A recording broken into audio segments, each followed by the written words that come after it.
நண்பர்களே வணக்கம். பிரியமான நண்பர்களே வணக்கம். உள்ளே வராதீங்கன்னு சொன்னேன், வந்துட்டீங்க. பரவாயில்ல. இந்த வீடியோவிலையும் ரொம்ப ரொம்ப முக்கியமான கருத்துக்கள்லாம் இருக்குது. அதனால் ஒரு 5 நிமிடம் பொறுமையாக பாருங்கள். ஸ்கிப் பண்ணாமல் கவனமாக பாருங்கள். மறக்காமல் ஒரே ஒரு லைக் மட்டும் போட்டு விட்டுருங்க. வாங்க வீடியோக்குள்ளே போகலாம். ஹலோ ஐயா வணக்கம். சொல்லுங்க. என் பேரு ஷரத் ஜெயராம். நான் இங்க விருதுநகர்ல இருந்து பேசுறேன் ஐயா. உங்களோட பதிவுகள் எல்லாம் பாக்குறேன், இப்பதான் பார்க்க ஆரம்பிச்சேன். மன்னிச்சுங்க, ரொம்ப சீக்கிரமாவே உங்களுக்கு போன் பண்றேன். பேசுறதுக்கு ஒரு ஆர்வம் இருக்கிறதுனால போன் பண்ணேன். இது என்ன ஐயா, இது நானும் தியானங்கள்லாம் பண்ணிட்டு தான் இருக்கேன். ஆனா இது புது மாதிரியே இப்போ ஒரு மாதிரி நீங்க சொல்றது ஒரு ஒரு ஊக்கம் அளிக்கிற விதத்துல இருக்கு. அத ஒவ்வொன்றும் கேட்டுட்டு இருக்கேன். நான் முழுமையா கேட்கல, ஆனாலும் உங்களுக்கு போன் பண்ணிட்டேன். இப்போ உங்க ஜிபே நம்பருக்கு கூட இப்போ அனுப்புங்கன்னு சொல்லிருக்கீங்க, சிவத்தொண்டு செய்யறதுக்காக. அது கூட நான் இப்ப அனுப்புறேன், என்னால முடிஞ்சா அனுப்புறேங்க. ஃபர்ஸ்ட் வீடியோ எல்லாம் பாருங்க, ஒன்னும் அவசரம் இல்ல. பாக்குறேன். உங்களுக்கு ஏதாவது நீங்க எனக்கு அறிவுரைகள் இருந்தா சொல்லுங்க. நீங்க வாட்ஸ்அப் போட்டு விடுங்க, நம்பர் கொடுத்துருங்க. வாட்ஸ்அப் போட்டு விடுங்க ஐயா. வாட்ஸ்அப்ல கொடுக்குறேன் ஐயா. நல்ல ஒரு ஊக்கமளிக்கிற விதத்துல இருக்கு. ஆனா நீங்க பலனை எதிர்பார்க்காம செய்யுங்கன்னு சொல்றீங்க. ஆனாலும் ஒரு இப்ப நம்ம எல்லாம் இப்ப நான் எல்லாம் செய்யறேன்னாக்க, இப்ப உங்களுக்கு போன் நிறைய அந்த சகோதரிகள் எல்லாம் பண்றாங்க, அதையும் கேட்டேன். அதுல பாத்தீங்கன்னா அவங்க பலனை எதிர்பார்க்காம பண்ணுங்கன்னு நீங்க சொன்னாலும் ஒரு அண்டர் டோன் சொன்னீங்கன்னாக்க அதுல அவரா கொடுப்பாருன்னு சொல்றீங்க இல்லையா? அவரா கொடுப்பாருன்னு சொல்றீங்க. அவங்களுக்கும் அது கிடைச்சிருக்கு, அது சந்தோஷப்பட்டு உங்கள்ட்ட பேசுறாங்க. அந்த ஒரு அண்டர் டோனை பார்க்கும்போது அதுல ஏதோ அவங்க பலனுக்கு சந்தோஷப்படுற மாதிரி தானே இருக்கு. அப்ப நிஜமாவே நம்ம பலனுக்கு எதிர்பார்க்காம தான் நம்ம பிரார்த்திக்கிறோமா? அதுல இப்ப என்ன மாதிரி ஒரு சராசரி மனுஷங்கள்லாம் அந்த மாதிரி பண்ணினோம்னாக்க அது என்ன நிஜமான பலனை எதிர்பார்க்காத ஒரு தன்மையில நம்மளால பண்ண முடியுமான்னு எனக்கு ஒரு சந்தேகம் வருது. அதுதான் உங்கள்ட்ட கேக்குறேன். வீடியோ எல்லாம் பாருங்க. ஏன்னா இப்ப பலன் கிடைக்கும் போது நான் சந்தோஷப்பட்டு உங்கள்ட்ட பேசுறேன்னு வச்சுக்கோங்களேன். ஐயா இந்த மாதிரி எனக்கு கிடைச்சிருக்குன்னு நான் சந்தோஷப்பட்டு பேசுறேன். அப்ப அடிப்படையில நான் பலனை எதிர்பார்க்கறதா தானே அதுக்கு அர்த்தம் அப்படின்னு கேக்குறேன் உங்கள்ட்ட. அதாவது நீங்க இப்ப ஒரு பதிலே சொல்ல முடியாத ஒரு கேள்வி கேக்குறீங்க. அப்படிங்களா? ஆமா, பதிலே என்னால சொல்ல முடியாத அளவுக்கு ஒரு கேள்வி கேக்குறீங்க. ஐயா எனக்கு மனசுல இயற்கையாவே எழுந்த கேள்வி ஐயா, அதனாலதான் கேக்குறேன். நீங்க என்ன கேட்டீங்கன்னு சொல்லட்டுமா? நான் என்ன கேட்டிருக்கீங்கன்னு நான் சொல்லட்டுமா? சொல்லுங்க ஐயா. இப்ப பலனை எதிர்பார்க்காம அவங்க ஒரு சந்தோஷப்படுறாங்க அப்படிங்கும் போது அவங்க பலனை எதிர்பார்த்துட்டு தானே இருக்கிறாங்க அப்படின்னு என்னமோ போட்டு குழப்புறீங்க. ஒரு அடிப்படையா அப்படிதானே ஒரு அர்த்தம் வருதுன்னு கேக்குறேன் ஐயா. குழப்பம் போது நீங்களே ஆன்சர், நீங்களே பதில், நீங்களே 3 தடவை குழப்பிட்டீங்க கேள்வியில. அப்படின்னு என்ன பதில் சொல்லு நீங்க எதிர்பார்க்கறீங்க, அதையும் நீங்களே சொல்லிருங்க. இப்ப உங்களை மாதிரி ஆட்கள்லாம் இருக்கீங்க, ரொம்ப அனுபவம் வாய்ந்தவங்க. நீங்க எல்லாம் பலனை எதிர்பார்க்காம நிஜமாவே பண்ண முடியும், நாங்கெல்லாம் பண்ண முடியுமான்னு கேக்குறேன். எல்லாத்தாலையும் முடியும், எல்லாத்தாலையும் எல்லாம் முடியுங்க. அதுக்கு ஒரு சந்தர்ப்ப சூழ்நிலை வந்தா அது நடக்குது. சரி. இப்ப ஒரு புளிய மரம் இருக்கு. சரிங்க. அதுகிட்ட போய் நம்ம மாங்காய் கொடுன்னு கேட்டா நடக்குமா? நடக்காது. முடியாது. மாங்காய் மரத்துல போய் புளியங்கொட்டையை கொடுனா நடக்குமா? நடக்கவே நடக்காது. அந்த ஒரு இதுதான் நீங்க இப்படிதான் வாழணும் ஒரு இது வாழ்ந்துட்டு இருக்கீங்க. சரிங்க. அப்படிங்கும்போது உங்களால அவ்வளவுதான் முடியும். சரிங்க. இப்ப நம்மளால முடியுங்கிற ஒரு எண்ணம் நம்ம முயற்சி பண்ணும்போது, தொடர்ந்து முயற்சி பண்ணும்போது அது நமக்கு நடக்கும். ரொம்ப சரி. அதை விட்டுட்டு இப்ப நீங்க இன்னும் வீடியோவே முழுசா பாக்கல, 2-4 வீடியோ பார்த்துட்டு அப்புறமேட்டு உங்க பிரச்சனைகளை சொல்லலாம், அல்லது பரவாயில்ல நீங்க சொன்ன மாதிரி பண்ணி பார்த்து நல்லா இருக்குன்னு சொல்லலாம்.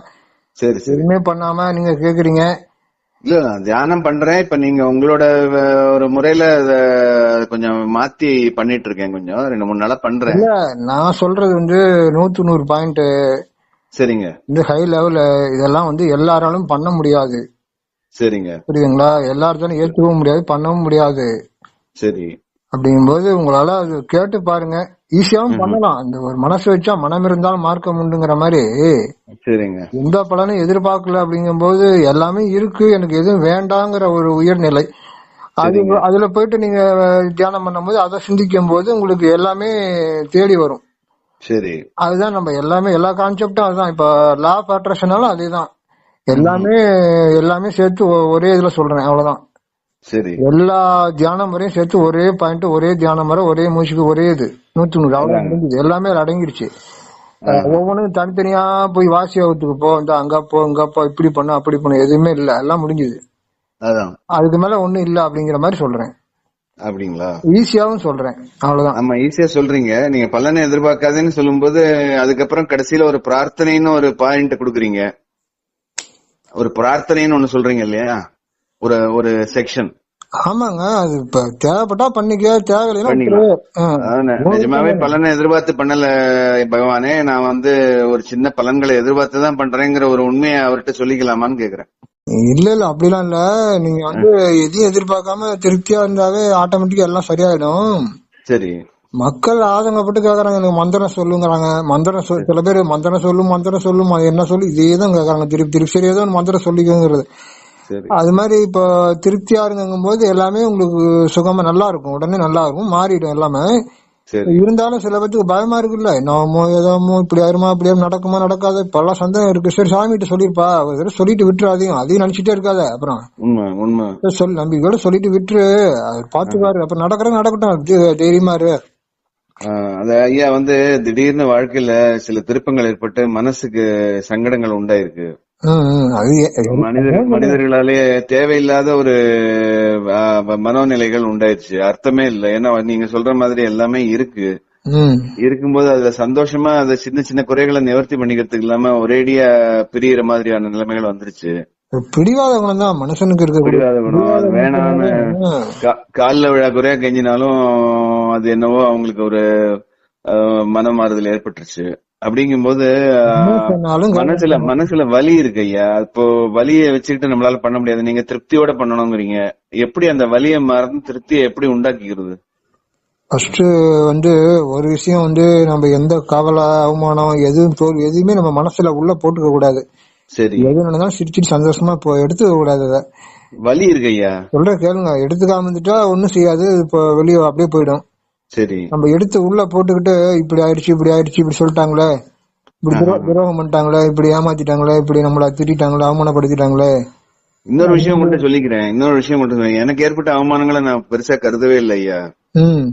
அவங்களுக்கு கஷ்டம் வந்துடக்கூடாதுன்னு இப்பவும் மனசு வலிக்குது. நிஜமா சொன்னா சத்தியம் அதுதான். சொல்றத கேளுங்க, அது ரைட்டு தான், நீங்க சொல்றது கரெக்ட். அத பத்தி எல்லாம் நீங்க கவலைப்படுறீங்க. அப்ப அது ஒரு பற்றுதல் மாதிரி ஆகும். அதாவது ஒரு பற்றுதல் தான். நிஜமா நீங்க சொல்றது கரெக்ட், பற்றுதல் தான். பற்றுதல் சொல்லலாம், அல்லது ஒரு முட்டாள்தனம், அப்படியே முட்டாள்தனம். நம்ம பண்ண முடியாது. இப்ப சொல்றேன், இப்ப என் லைஃப்ல நடந்ததே சொல்றேன். இது வரைக்கும் வீடியோல சொல்லல. சரி, இருந்தாலும் ஓப்பனா சொல்றேன் உங்ககிட்ட. சொல்லுங்க. எங்க அப்பாவே எங்க அப்பா அம்மா இருக்காங்க. ஆமா. ஒரு வேலை சொன்னாரு, நான் போய் செஞ்சேன். சரி. செஞ்சுக்கிட்டு அவர் பாட்டுக்கு திட்டிகிட்டே இருந்தார். அது நடந்து இப்போ ஒரு 22 வருஷம் ஆகுது, 23 வருஷம் 22 வருஷம் முன்னாடி. சரி. நான் அந்த வேலையை செஞ்சுக்கிட்டு இருக்கேன். எங்க அப்பா அது பாட்டுக்கு காணாமன்னு திட்டுறாரு. நான் அப்பவே எக்ஸ்பர்ட் தான் நானு. சரி. நான் அதை எடுத்துவே இல்லை, பாட்டு திட்டிட்டு போறாருன்னு நான் பாட்டுக்கு வேலை செஞ்சிருந்தேன். சரி, சந்தோஷமா சிரிச்சுக்கிட்டேன். சரி. ஏன்னா அப்ப அப்ப எந்த அளவுக்கு நமக்கு ஒரு அனுபவங்கள் இருக்கணும் நினைச்சு பாருங்க. சரி, உண்மைதான். எந்த அளவுக்கு விட்டு கொடுத்துருக்கணும், எல்லாமே விட்டு கொடுத்துருக்கேன். எல்லாமே ஒரு அனுபவம் ஆயிட்டு இருக்கு. அப்படிங்கும்போது நான் சிரிச்சுட்டு நான் பாட்டுக்கு வேலை செய்யறேன். அப்புறம் அப்படியே எடுத்து அப்படியே பேசிட்டு போறேன், நான் பாட்டுக்கு கண்டுக்காம போயிட்டேன். சரி. மறுநாளே அவருக்கு கால் உடஞ்சு போச்சு. அப்ப அது மேற்கொண்டு உங்களுக்கு இன்னொரு வழியா இருந்திருக்கும். ஆமா, அதான் இப்ப நீங்க சொல்லவும் சொல்றேன். அப்படிங்கும்போது இதே மாதிரி ஒரு சம்பவம் உண்டாயிடக்கூடாதுன்னு பயப்படுறேன் நான். அதான் அது மாதிரி நடந்ததுக்கு அப்புறம் ஏன் நடந்துச்சுன்னா, நான் எடுத்துக்கல, அவர் திட்டம் நான் எடுத்துக்கவே இல்லை. என்ன ஆச்சுனாக்கா ரிட்டர்ன் போய் அவருக்கு அடிச்சிருச்சு. அது நீங்க உங்க வாழ்க்கையில் நடந்த மாதிரி கூட நான் நினைக்கலையா.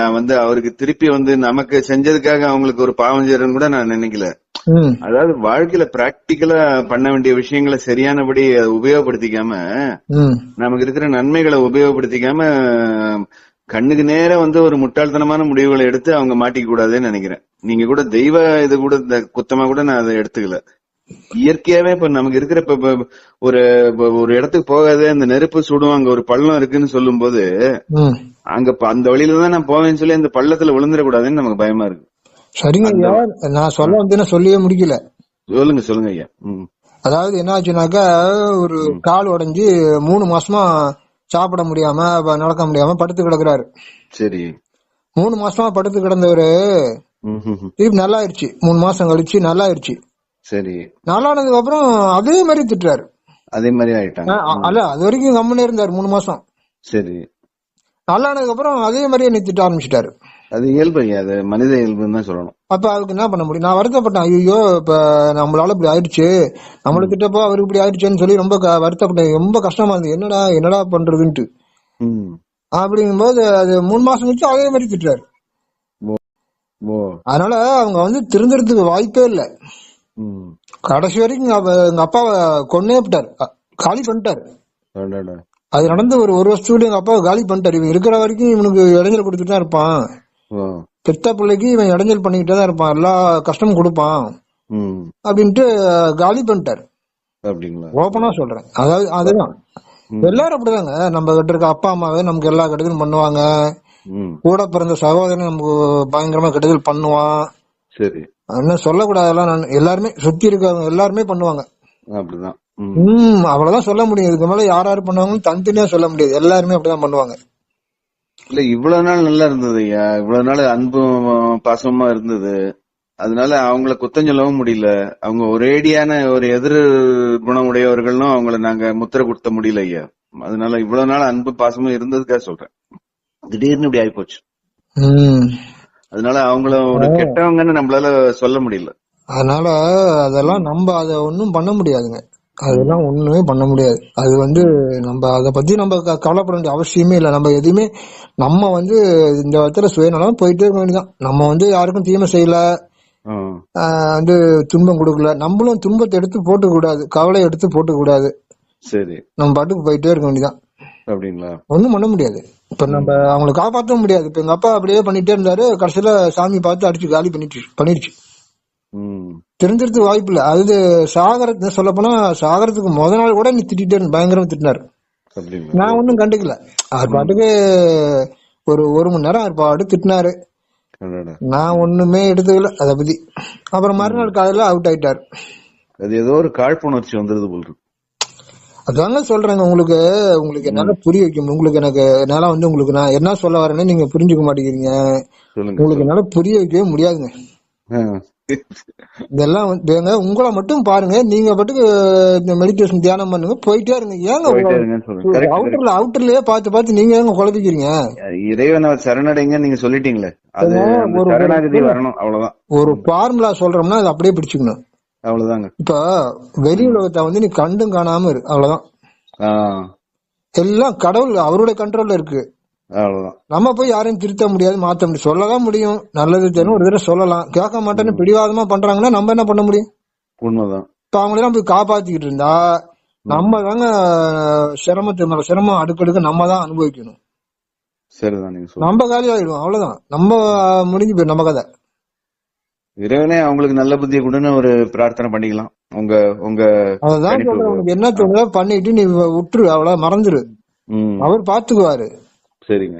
ஏதோ ஒரு பிரார்த்தனை உனக்கு தொல்லையா இருக்கா, பிரச்சனை எதுவா இருந்தாலும் பாத்துங்கப்பா, இவங்களால பிரச்சனை வரக்கூடாது, அவங்கள கொஞ்சம் ஆஃப் பண்ணுங்க, நல்ல புத்தி கொடுங்க, அப்படின்ட்டு நம்ம போயிட்டே இருக்க வேண்டியதான். அதெல்லாம் நம்ம போயிட்டு அவங்கள ஒவ்வொன்னு என்ன பண்றாங்க ஏது பண்றாங்க அவங்கள வாட்ச் பண்ணிட்டு இருந்தா இன்னும் பெரிய பிரச்சனையாயிடும்.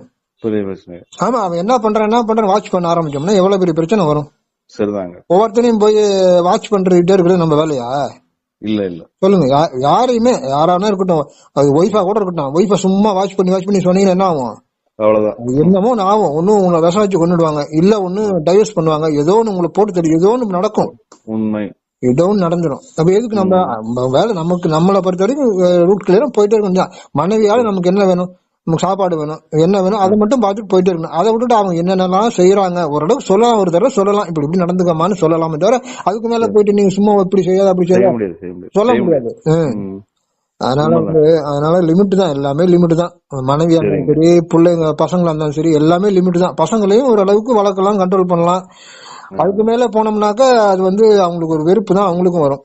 அப்படிங்களா? பின்ன உங்களுக்கு பசங்கன்னா நீங்களா உருவாக்கிட்டீங்க, அது ஒரு இன்னொருத்தரோட சேர்ந்தன்னு உருவாக்குறீங்க. அதுல வந்து உங்க அப்பா அம்மாவோட இது, உங்க தாத்தா பாட்டி எத்தனை பேர் அதுல சம்மந்தப்படுறாங்க, அப்புறம் அவங்க ஒய்ஃப் அவங்க எத்தனை பேர் சம்மந்தம், எத்தனை இது சேர்ந்துன்னு தனியா ஒண்ணு வருது. சரிதான். அப்புறம் நீங்க மட்டுமா தனிப்பட்ட முறையில ஒரு உருவாக்குறீங்க? இல்ல இல்ல. கடவுளே ஒரு மனுஷனை உருவாக்குனாலும் அவன் வந்து சொல்றதை கேட்டாதான் போச்சு. மனுஷத்துக்கு போனா என்ன பண்ண முடியும்? உண்மை. அப்படிங்கும்போது நம்ம யாருமே ரெண்டாவது பர்சன் நம்ம வந்து யாரையும் மாத்த முடியாது, திருத்த முடியாது, ஒண்ணும் பண்ண முடியாது. அவர் கடவுள் பார்த்து நீங்க அவர் ஒரு கண்ட்ரோல் பண்ணி மாத்தி உங்களுக்கு நல்லதை பண்ணுவாரு. சரிதாங்க. அது வந்து நீங்க சும்மா எல்லாம் ப்ரேயர் பண்ண முடியாது. அவருக்கு நீங்க சொல்றது கடவுளுக்கு ரைட்டானா உங்களுக்கு அப்படியே பண்ணிடுவாரு. ஏடா கூடமா கேட்டீங்கன்னா அதுவும் பண்ண மாட்டாரு. அவ்வளவுதான். அது வந்து நீங்க அவருக்கு பிரியமானது இருக்கணும். அவருக்கு பிரியமான வழியில் நீங்க போகும்போதுதான் டக்கு டக்குன்னு நீங்க கேட்காம எல்லாம் மாத்திடுவாரு. நான் வந்து இப்ப எங்க அப்பா போயிட்டு காலி பண்ணு நான் ஒன்னும் கேட்கவே இல்லையே. ஆமா. ஏன் அவர் காலி பண்ணாரு? வேற வேற இன்னொரு மார்க்கம் இல்லன்னு பகவான் இறைவனுக்கே அது இவன் இருக்கிற வரைக்கும் இவனுக்கு இடைஞ்சல் பண்றான், சரி வர வழி இல்ல அவனை காலி பண்ணிதான் ஆகணுங்கிறது அவர் முடிவு எடுத்து பண்றாரு, அவரா பண்றாரு. நான்லாம் எங்க அப்பா காலி பண்ணலாம் சொல்லவே இல்லை. நான் அவர் திட்டினா கம்முன்னு அமைதியா இருப்பேன், அவ்வளவுதான். வேற ஒண்ணும் நான் ஒண்ணும் பண்ண முடியாது. என்ன பண்ண முடியும்? உண்மைதான். அவரா பார்த்து பண்ணிட்டாரு. நான் ஒண்ணுமே ஒரு நாள் கூட எங்க அப்பா வந்து இப்படி பண்ணுங்கன்னு ஒரு நாளும் சொன்னதே கிடையாது, நினைச்சதே கிடையாது. ஆனா அவருக்கு இடைஞ்சல் தான் பண்றாரு. திட்டுறது இருந்து எல்லா இடைஞ்சலும் பண்ணி என்னென்ன பண்ணணுமோ அவ்வளவும் பண்ணிட்டாரு. எனக்கு என்னென்ன பண்ணக்கூடாது அவ்வளவு இடைஞ்சலும் பண்ணினாரு. சரி. ஆனா அதனால அவர் பண்ணிருக்காரு, அவ்வளவுதான். அதுக்கப்புறம் இப்ப வந்து பாத்தீங்கன்னா இப்ப அவர் போய் இப்ப 20 வருஷம் ஆகுது. காலி பண்ணிட்டாரு. இன்னொரு 10 வருஷத்துக்கு இருக்கலாம், 5 வருஷத்துக்கு இருக்கலாம், அதுக்குள்ள முடிச்சு விட்டாரு. அப்படிங்கும்போது இப்ப 20 வருஷமா நான் ஃப்ரீயா இருக்கேன், தொந்தரவு இல்லாம இருக்கேன், அவ்வளவுதான். பெத்தவங்களே நமக்கு இடைஞ்சலா இருக்கும்போது என்ன பண்ண முடியும் உலகத்துல? அப்புறம் என்ன மத்தவங்க பெத்தவங்க தான் முக்கியம், அவங்க தான் அன்பா இருப்பாங்கன்னு சொல்றாங்க. அவங்களே எல்லா சிரமங்களும் கொடுக்குறாங்கன்னா என்ன பண்றது? அப்ப மத்தத பத்தி நம்ம எதையுமே எதிர்பார்க்க கூடாது. அந்த மாதிரி ஒரு மனநிலையில உங்க தியானத்தை நான் பண்றேங்க. உங்க வீடியோக்கள் எல்லாம் அப்படிங்கும்போது நம்ம என்ன பண்றோம்? தெய்வமே சரணம், அவர்தான் நமக்கு, அவர்தான் நல்லது பண்ணுவாரு. எல்லா உலகத்துல எல்லாரும் நமக்கு கஷ்டம் தான் கொடுக்குறாங்க. அப்ப அவரு தான் நமக்கு நல்லது பண்றாங்க. அவரே சரணடையும் போது அவர் நினைக்கும் போது நமக்கு நல்லது பண்றாரு. அது ஐயா, அது சரணாகதின்னு சொல்லும் போது இந்த கீழே விழுந்து வணங்குறோம் பாத்தீங்களா, அந்த சரணாகதி நம்ம உடம்பால பண்றோம், அது கரெக்ட். மனசால அந்த சரணாகதிய நம்ம கொண்டு வருது எப்படிங்கறதுதான் நமக்கு தெரியலங்க. நான் சொல்றது வந்து உங்க மனசை கொடுத்துருங்க, உங்களுடைய உடம்ப கொடுத்துருங்க, உயிரே கொடுத்து எல்லாமே கொடுத்து காலி பண்ணிருங்க, எதுவும் மிச்சம் வைக்காதங்கிறேன். அது சரி, எல்லாமே கொடுத்து நீ சும்மா இருங்கிற, ஒண்ணும் செய்யாத, நீ கொடுத்துரு, சும்மா இரு. இப்போ கைகாலோட உடலோட பாகங்களை நம்மளால இயக்க முடியும், மனசோட பாகங்களை இயக்கிறதுக்கு நம்ம கிட்ட பழக்கம் இல்லையே, அது எப்படி இயக்குறதுன்னே தெரியல. அதுக்காக தான் கேக்குறேன். அதுக்காக தான் வீடியோ போட்டிருக்கோம், நீங்க தொடர்ந்து பாருங்க. கண்டிப்பா தொடர்ந்து முயற்சி தைரியமா, நம்ம சொல்ற தைரியமா நம்பி அதே மாதிரி முயற்சி பண்ணுங்க. தொடர்ந்து 10 நாள் 20 நாள் முயற்சி பண்ணும்போது ஒரு மாற்றம் கண்டிப்பா உண்டு. அதே மாதிரி ஒரு சிலர் வந்து தீவிரமா முயற்சி பண்ணிட்டு இருக்காங்க. ஒரு லேடி பேசினாங்க இல்லையா, கிருத்திகான்னு பேரு, அவங்க வந்து அவங்க ஒரு முயற்சி பண்ணிட்டே இருந்திருக்காங்க பல குழப்பத்துல. அப்படிங்கும்போது பார்த்த உடனே அப்படியே ஒரு 2 நாள் முயற்சி பண்ணும் போது உடனே ஒரு மாற்றங்கள் தெரிஞ்சிருது. அதே மாதிரி ஒருத்தர் யோகா பண்ணிட்டே இருக்க, ரொம்ப ஏதாவது யோகா பண்றாரு, அதனால அவருக்கு திருப்தி கிடைக்க மாட்டேங்குது. சரி, நல்லாதான் முயற்சி பண்றாரு, ஆனா ஒண்ணுமே ஆக மாட்டேங்குது. எவ்வளவோ முயற்சி பண்றாரு, ஆனா ஒண்ணுமே ஆகல. அப்படிங்கும்போது நான் சொன்ன மெத்தட்ல அவர் போகும்போது சூப்பரா ராக்கெட் மாதிரி போயிருக்கு, சூப்பரா நல்லா இருந்திருக்கு. உடனே எனக்கு போன் பண்ணி சந்தோஷமா துள்ளி குதிக்கிறார், நல்லா இருக்கு நீங்க சொல்றாங்க, நல்லா 100 கரெக்ட் அப்படின்னு சந்தோஷமா பேசினாரு. ரைட்டு, அவ்வளவுதான். அதுதான் நம்மளுடைய வேலை, அதுதான். ஏன்னா எங்க போனாலும் குழப்பி விட்டுக்கிட்டே இருக்காங்க. ஏன்னா சரியா சொன்னா டக்கு சரண் மேல போயிடுவான், முன்னேறி போயிடுவான். எங்க போனாலும் அவன் முன்னேறக்கூடாது, அவன் முன்னேற்றி விட்டுறக்கூடாது, நமக்கு மேல போயிடுவான். புரியுதா? அவங்க பயமே நல்லா தெளிவா சொல்லிவிட்டோம்னா நமக்கு மேல சருன்னு போயிடுவாங்க அப்படின்னு தான் வந்து சொல்ல மாட்டேங்கிறாங்க எல்லாருமே. காரணம் என்னன்னா, உண்மையான யோகம் உங்களுக்கு வாய்ச்சிருக்கு, நீங்க என்ன செய்றீங்க, உங்களோட குணம் எப்படி இருக்கு, நீங்க வந்து எல்லாருக்கும் சொல்றீங்க. அப்ப அவங்களும் மேல வந்தவங்க தானே நீங்க சொல்ற போலும் தெரியுது. அப்படி மேல வந்தவங்க எப்படி அந்த குணம் உள்ளவங்களா இருக்காங்கன்னு தெரியல. அதாவது நம்மளை காட்டிலும் ஒருத்த மேல போக கூடாதுங்கிற எண்ணம் உள்ளவங்களா அவங்க எப்படி இருக்காங்க? அது சுயநல எண்ணம் தானே. வந்து சொல்றத முழுசாவே கேட்க மாட்டேங்கிறீங்க. நான் சொல்ல வர விஷயத்த முழுசா ஒரு டாபிக் எடுத்தோம். ஆமா, இந்த மாதிரி எங்க போனாலும் வந்து சொல்ல மாட்டாங்கன்னு நான் சொல்லிட்டேன். சரி, புரியுதுங்களா? இப்ப யூடியூப்லயும் சொல்ல மாட்டாங்க, யூடியூப்லயும் சொல்ல மாட்டாங்க. சரி, நீங்க வந்து எங்க போய் நீங்க எவ்வளவுதான் 10,000 பணம் கட்டினாலும் சரி, இல்ல ஒரு 20,000 பணம் கட்டினாலும் சரி, நீங்க 1 லட்ச ரூபா கொடுத்தாலும் சரி, அவங்க சொல்றதுக்கு வாய்ப்பே இல்ல. ஆமா, அது சுயநலம் தான். ஏங்க அதான் சொல்றேன்ல, உலகம் பூரா நீங்க எங்க போனாலும் சரிங்க சொல்ல மாட்டாங்க. அதெல்லாம் சொல்லி விடவே மாட்டாங்க. நீங்க நீங்க வளரணும். ஆனா ஓரளவுக்கு தான் அவங்களுக்கு. உங்களோட வீடியோல எனக்கு ஒரு அட்ராக்ஷன் வந்தது. அதுதான் ரொம்ப வெளிப்படையா இருக்கீங்க. நீங்க முன்னேறதுக்கு 100 முன்னேறதுக்கான யாம் பெற்ற இன்பம் பெருகை வையகம்ங்கிற மாதிரி நீங்க நடந்து சொல்றீங்க. அது ஒரு ரொம்ப ஒரு அட்ராக்ட் பண்ற ஒரு விதமான ஒரு குண விசேஷமா இருக்கு. ரொம்ப நன்றி. சொல்ல வேண்டியது என்னுடைய கடமைங்க, அவ்வளவுதான். சரி சரி சரி. இதா சொல்ல வேண்டியது என் கடமை. சரி. நீங்க அதுக்கு மேல முயற்சி பண்றது உங்க விருப்பம். நிச்சயமா நிச்சயமா அதை பண்றோங்க. அவ்வளவுதான், அது உங்க விருப்பம். மத்தபடி நீங்களும் குழம்பிக்கிட்டு என்னையும் குழப்பாதீங்க. நான் தெளிவா இருக்கேன், நீங்க இன்னும் தெளிவாகல. சரி சரி. அதனால என்னைய போட்டு நீங்க குழப்பலான்னு பாக்குறீங்க. நடக்காது. அப்படிதான் ஒருத்தர் போன் பண்ணி நீங்க கொஞ்சம் ஜாக்கிரதையா இருங்க அப்படின்னாரு. அப்படிங்களா? அட போயா, நான்லாம் போறதுக்கே ரெடியா தான் இருக்கேன். போறதுக்கு எந்த செகண்ட் எந்த வினாடிலயும் ரெடியா இருந்துட்டு தான் இருக்கேன். சரி, பயமெல்லாம் எதுவும் இல்ல அப்படின்னு. பயமே கிடையாது, போறதுக்கு எப்ப ரெடியா தான் இருக்கணும் அப்படின்னு சொன்னேன். அது மாதிரி இப்ப நீங்க வந்து தெளிவா இருக்கிறோம் 100 நீங்க இப்ப நீங்க குழப்பறீங்க. இல்லங்க, உங்க தெளிவுல இருந்து நான் கொஞ்சம் தெளிவா எடுத்துக்கிறேங்க. அதுக்காக தான் போன் பண்ணேன். கொஞ்சம் குழப்ப முடியுமா? உங்களை எப்படி குழப்ப முடியும்? கொஞ்சம் எல்லாம் தெளிவாக வேண்டாம், 100 தெளிவாயிடுங்க, அவ்வளவுதான். ரொம்ப நன்றிங்க. கொஞ்சம் கம்மியா இருந்தா பிரயோஜனம் இல்ல. ரொம்ப நன்றி. 100 தெளிவாயிரும். ஆமா ஆமா, தெளிவானதான். நான் கொஞ்சம் கவனமா கேக்குறேங்க உங்க வீடியோ எல்லாம் கேட்டுட்டு அப்புறம் போன் பண்ணுங்க. சரி, தேங்க்யூ. ரொம்ப நன்றி. ரொம்ப அன்புள்ள நண்பர்களே, இதுல பேசியிருக்காரு பாத்தீங்களா ஒரு நண்பர். அவரு ஒரு வீடியோ பார்த்துருக்காரு, உடனே எனக்கு ஃபோன் பண்ணிட்டாரு. இது மாதிரி நீங்கள் யாருமே ஃபோன் பண்ணாதீங்க. ஒரு 4 வீடியோ பாருங்கள், தொடர்ந்து பாருங்கள், திரும்ப பாருங்கள். 4 வீடியோ பார்த்துட்டு அதுக்கப்புறம் எனக்கு ஃபோன் பண்ணுங்கள். இப்போ நீங்கள் பார்த்துக்கிட்டு இருக்க வீடியோவும் சரி, இதுக்கு முன்னாடி ஒரு 2 வீடியோ வந்திருக்கு, அந்த வீடியோவும் சரி. அப்போ நான் தொண்டை பேச முடியாமல் ரொம்ப அடைச்சிருந்தது, எனக்கு பேசவே முடியல. அந்த மாதிரி ஒரு சூழ்நிலையில் இருந்தேன். அப்படி இருந்தும் ரொம்ப முயற்சி பண்ணி பேசியிருக்கேன். நீங்களே கவனித்து பாருங்கள், நல்லா உங்களுக்கே புரியும். என் குரலை கவனித்து பாருங்கள், எந்த அளவுக்கு சிரமப்பட்டு பேசியிருக்கிறேங்கிறத பாருங்கள். இப்போ பாருங்கள், நான் தெளிவாக பேசுகிறேன் இல்லையா? அப்போ நான் தெளிவாக பேசலை, நல்லா கவனித்து பாருங்கள், உங்களுக்கே புரியும். அதனால் நண்பர்களே, ஒரு 4 வீடியோ பார்த்துட்டு அதுக்கப்புறம் எனக்கு ஃபோன் பண்ணுங்கள். தயவு செய்து உடனே எனக்கு ஃபோன் பண்ணாதீங்க. அப்புறம் நண்பர்களே, அன்புள்ள நண்பர்களே, நம்ம நாமக்கல் ஏரியாவில் மெயினான இடத்துல ஒரு 5 ஏக்கர் நிலம் இருக்குது. அவங்க 5 கோடி சொல்கிறாங்க. அது மாதிரி யாராவது வாங்குறதுக்கு ரியல் எஸ்டேட் நண்பர்கள் யாராவது இருந்தால், அல்லது மாண்புமிகு புரோக்கர் ஐயா யாராவது இருந்தீங்கன்னா உடனே இந்த நம்பருக்கு கான்டாக்ட் பண்ணுங்கள். திரையில் காட்டியிருக்கேன் பாருங்கள், திரையில் காட்டியிருக்க இந்த நம்பருக்கு கான்டாக்ட் பண்ணுங்கள். நன்றி. அன்புள்ள நண்பர்களே, பிரியமான நண்பர்களே, இந்த வீடியோவை தொடர்ந்து பாருங்கள். அன்புள்ள நண்பர்களே, உங்களுடைய பிரச்சனை 100%, உங்களுடைய அனைத்து பிரச்சனையும் 100% ஒட்டு மொத்தமாக சரியாகிறதுக்காக மிக மிக முக்கியமான ஒரு விஷயம், அதாங்க தீட்சை. முக்கியமான ஒரே ஒரு தீட்சை, அதை பற்றி நான் சொல்லியிருக்கேன். இந்த வீடியோவை தொடர்ந்து பாருங்கள். ஹலோ சாமி, வணக்கம் சாமி. சொல்லுங்க. நாமக்கல்ல இருந்து பேசுறேங்க, நேர்ல பாக்கலாங்களா? நீங்க எந்த ஊர்ல வந்திருக்கீங்க? நாமக்கல்ல இருந்து பேசுறேன் சாமி. வீடியோ எல்லாம் பார்த்தேன் சாமி, இப்போ 2-3 நாளா பாத்துட்டு இருக்கேன். சரி, ரொம்ப பிடிச்சிருந்தது சாமி. அவங்கள நேர்ல பாக்கலான்ட்டு சாமி, பாக்கலான்ட்டு. எத்தனை வீடியோ பாத்தீங்க? ஒரு 5-6 வீடியோ பாத்துருக்கேன் சாமி. அதான் உங்க பக்கத்திலே சிவன் இருக்காரே? ஆமா ஆமாங்க. வயசு என்ன ஆகுது? வயசு 57ங்க. 57. எனக்கு 57 தான். அப்படிங்களா? எனக்கு 57, உங்களுக்கு 57. ஆமா ஆமா சார்.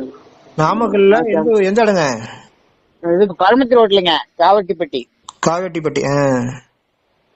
ரோட்ல. இப்ப எவ்வளவு நாளா சாமிய வணங்குறீங்க? சாமி, நான் சிவன் மேல ரொம்ப ஆர்வம் உள்ள சாமி. வெள்ளிங்கிரிக்கு 20-25 வருஷமா போயிட்டு இருக்கேன். அதெல்லாம் பக்திமா இருக்கும். ஆமா, பக்திமா இருக்கும். 5-6 வருஷமா போயிட்டு இருக்கேன் சாமி. இப்ப 5 வருஷம் போறீங்க, 20 வருஷம் போறீங்க, 25 வருஷம் போறீங்க. ஆமாங்க. ஒரு திருப்தி ஏற்படுதா? சந்தோஷம், திருப்தி ஏற்படுதா? சாமி, திருப்தி இல்ல. அப்போதைக்கு போயிட்டு வந்தா நிம்மதியா இருக்கு.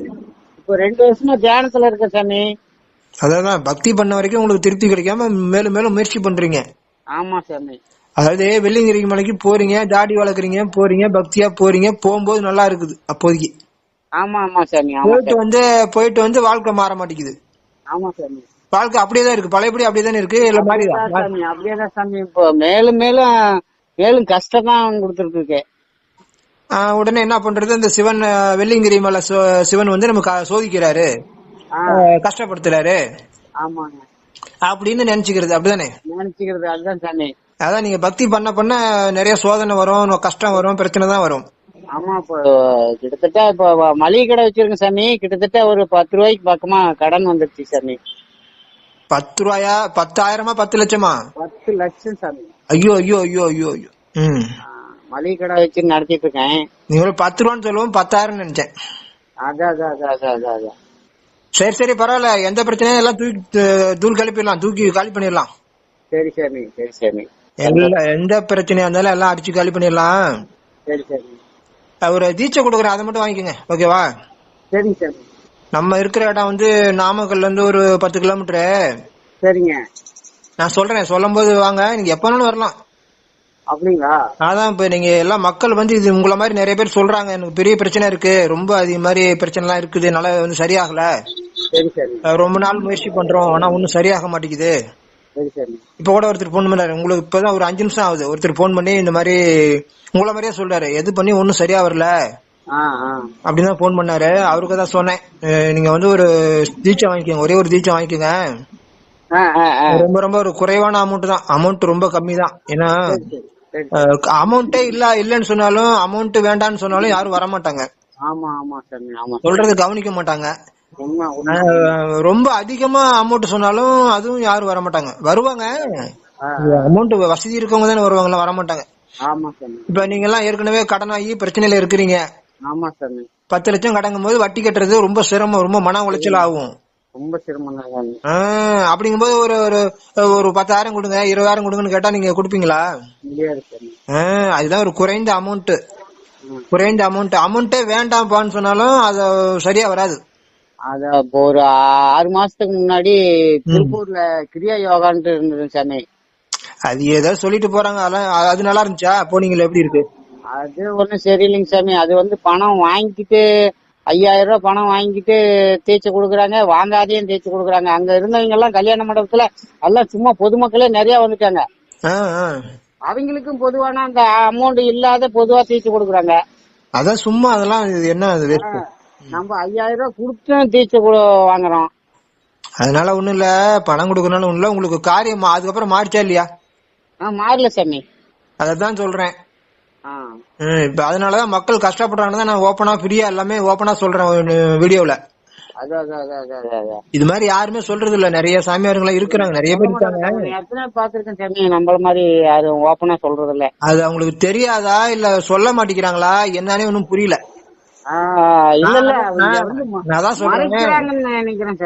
நான் சொல்றேன், நீ 10 லட்சம் ரூபாய் கொண்டு கொடுத்தா கூட சொல்ல மாட்டாங்க. 10 லட்சம் ரூபாய் கொண்டு கொடு, 1 லட்சம் ரூபாய் 10 லட்சம் ரூபாய் கொண்டு கொடு, அப்ப கூட அவங்க சொல்றதுக்கு வாய்ப்பு இருக்கிறதா எனக்கு தெரியல. இப்போ தொட்டியத்துல பிரமிட் தியானம்னு ஆரம்பிச்சிருக்காங்க சாமி, அங்கேயும் போனேன். ஐயோ, நிறைய பேர் வீதிக்கு ரோட்டுக்கு ஆரம்பிக்கிறாங்க, வீட்டுக்கு